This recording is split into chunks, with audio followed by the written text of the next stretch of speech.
If xy and x greater than 0 is solution of a system of equations, what is the value of y minus x? To find value of y minus x, we need to find first these two variables y and x. We have system of equations, so let me copy this.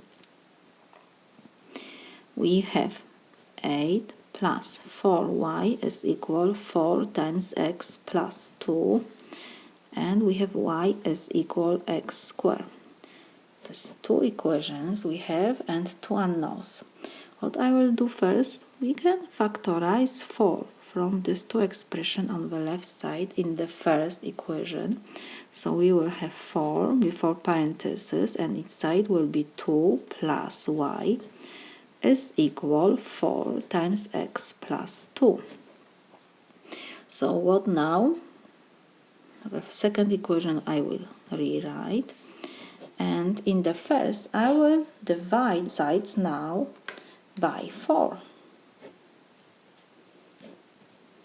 So 4 and 4 we will reduce, and what we will have only 2 plus y is equal x plus 2.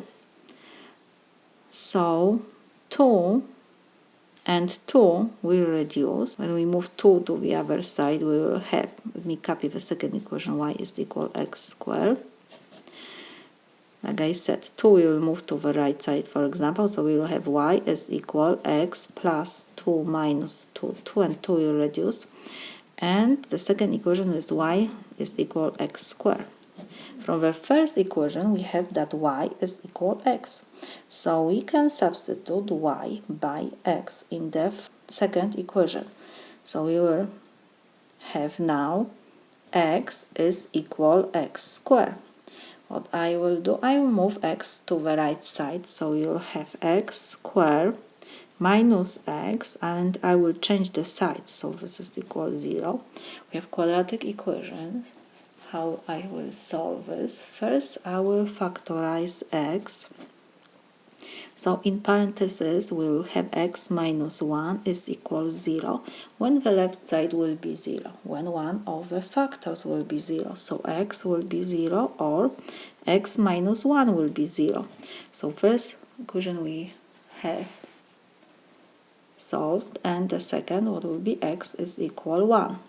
So we got two values, x is equal 0 or x is equal 1.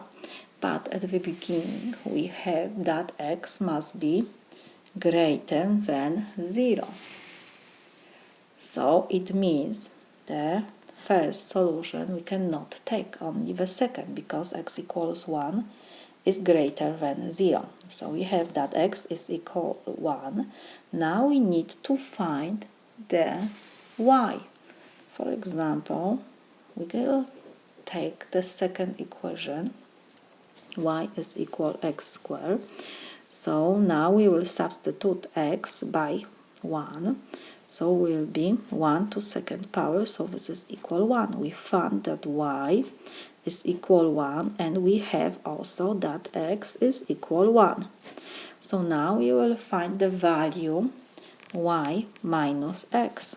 It will be, we'll substitute y by 1 and x by 1, so 1 minus 1 is 0. This is my solution.